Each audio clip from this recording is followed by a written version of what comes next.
All right, welcome to the local fixture. I'm here with Miss Dixie of the Horseshoe Lounge on South Lamar. Thank you, Dixie, for joining us. How's everything going? Everything's going great. Yeah.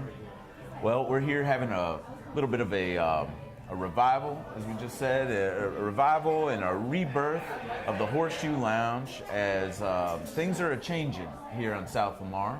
And we're going up to the date on the 15th. That's your last time to get a beer in here. That's right. We'll have a big anniversary party that weekend. We'll party Friday, Saturday, and Sunday. 13th, 14th, 15th. We'll close that afternoon, Sunday evening. Mm-hmm. Yeah, that's the business of it. Now, That's right. Now, you are a daughter of Texas.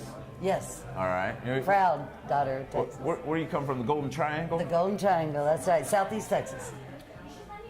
And Texas has changed over the years, and you've gone through some of the changes here in Austin. And what are we going to be looking forward to as we move to the new location? Well, we're looking forward to a lot of new neighbors. This bar is situated the way it is in Barton Hills neighborhood here. We have a lot of walk-up traffic. We're hoping to reestablish ourselves off of Riverside, close to Travis Heights, where we'll have hopefully a wonderful welcome over there with lots of walk-up traffic. We're also looking forward to the fact that we're going to have a lot of parking places. Okay. We're taking all the antiques from the Horseshoe. We're taking the pool table, shuffleboard, jukebox. Everybody hopefully will make the transition. We are literally going to try to recreate the Horseshoe Lounge on Riverside Drive. Now, we're talking about the Horseshoe Lounge, and somebody just stumbling into this interview is going to say, wait, what's all the fuss? Why are they getting all this business out of the way? Why do I need to care? And the point is, the Horseshoe Lounge has been an institution here in Austin. It's the first bar I came to when I came here in 2010. Mm-hmm. Can you speak to that? What is it about the history of these hallowed halls? Well, I can do that pretty good. Pete Edgar once said, and it is a quote that we put on our T-shirts and advertisements, that sooner or later they all show up at the Horseshoe.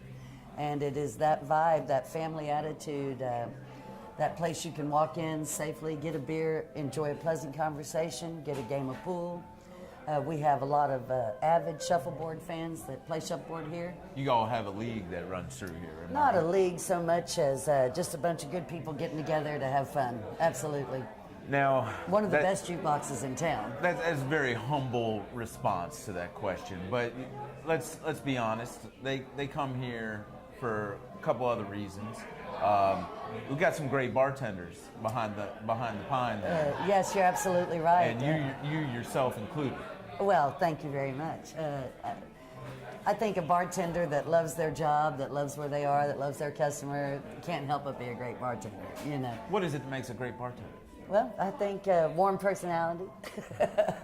You have to love serving people. You have to love caring for all people.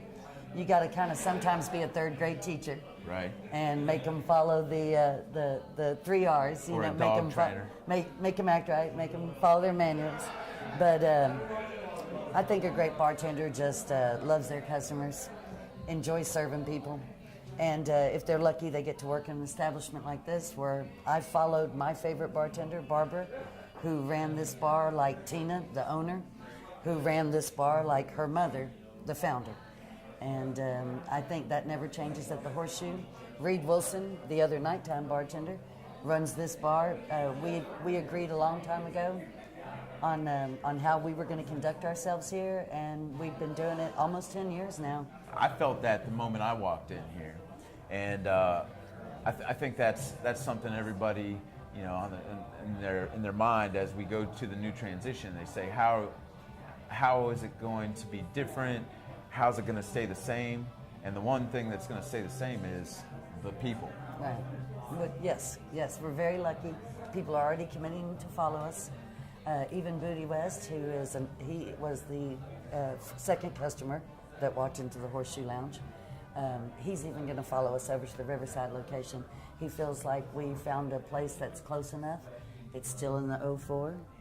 It's still South Central, right here on the river. So we're feeling really good about it. So Dixie, tell me a little bit about the history of the Horseshoe Lounge. We talked about how it started in 1965.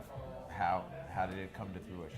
Well, the building was built, I believe, 1953. It was a grocery store and a cafeteria, and then it was the American Legion.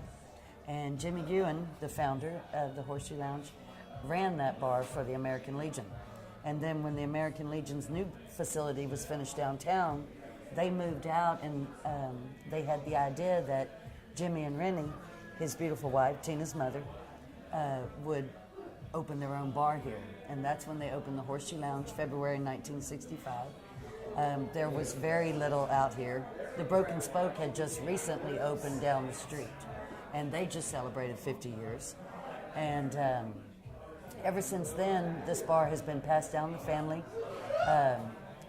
Their daughter owns it now, and she has ran it like her mother ran it all those years ago. We've had a great history here, taking care of people, lots of fundraisers, lots of good times. And now, unfortunately, we find ourselves in a situation where our lease became in jeopardy. Right. So after months and months of negotiation, Tina and Brad were able to find some investors to help us out, and we will be able to keep the Horseshoe going. We just won't be able to keep it at this location due to contractual leasing differences. Right. And so we look to, even though we're moving now, we look for the history to continue, hopefully without a very long interruption. Even without these walls, it will Right. still be the same Horseshoe. That's right. Well, these walls were bare when we moved in here, and so it's all the memorabilia that's been collected over 50 years of being a bar, and then again, our customers are the main thing. Do you have a favorite piece of memorabilia on the Yes, wall? I do, but I'll be damned if I'm going to tell you. Is it going to disappear? No, I'm taking Okay. it to the new shoe. Okay, all right. There's your poem. Yeah. I didn't know you were a poet. Thank God I'm not making a living at it. So tell me, there's been a lot of celebrities, Austin celebrities and national celebrities that have walked through these doors. Oh, sure. Well, of course, everybody's favorite, Willie Nelson. There's a lot of stories about when Willie used to drink here. Stories about old Jimmy throwing him out for lighting up something inside. And of course, all the Texas music legends of previous day and of today drank here. Lou Card, all the boys from Reckless Kelly, Mickey and the Motor Cars, all the Braun brothers drank here. Bruce Robinson, his family, they drank here. We got a lot of great local and Texas talent that drinks here. It's like a rite of passage. It really is. And getting your album on the jukebox is not a bad thing either, you know. And we've had some out-of-town celebrities. Reed Wilson waited on Sissy Spacek and her daughter here at the Horseshoe. Go figure. Lots of people have come in, new actors, old actors. People come to town and they want to drink in a place like this. They want to go somewhere that reminds them of the place that they went with their parents or with their grandparents. Right. And this is that place for a lot of people. And we have a very famous saying, you know, sooner or later, they all show up at the Horseshoe Lounge. Right. That's it.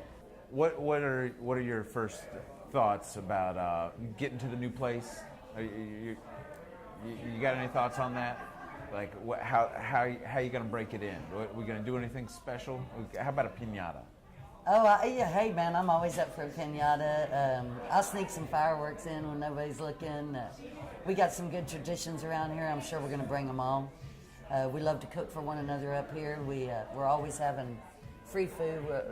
Our customers are fantastic about bringing in chili and gumbo and all manner of great food. We always serve Christmas dinner and Thanksgiving dinner.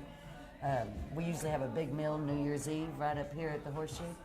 I look forward to us continuing all those traditions. We have some of our greatest all-time customers are in here right now. Pat and Randy and the boys. We got Bev and Ruth Ann sitting right there. Wonderful gals. Everybody comes to see them. You know, I hear you saying that people come to see the bartenders, but at the Horseshoe, people come to see everybody, right. You know. And the bartender is a small, important part of it. And obviously the vocal point behind the Horseshoe bar, right. You know. But Well, and customs- sometimes the mind of reason. that's right. Right. That's right. If we can, While we're all enjoying ourselves. we will feel privileged and blessed if we can get Pat to drive Randy and the boys down Riverside to the new bar. Right. And if we can get the locals that walk up here to hop on that bus or to catch a ride and get over to Riverside, we'll be very blessed at the new location. I don't doubt that they'll be there.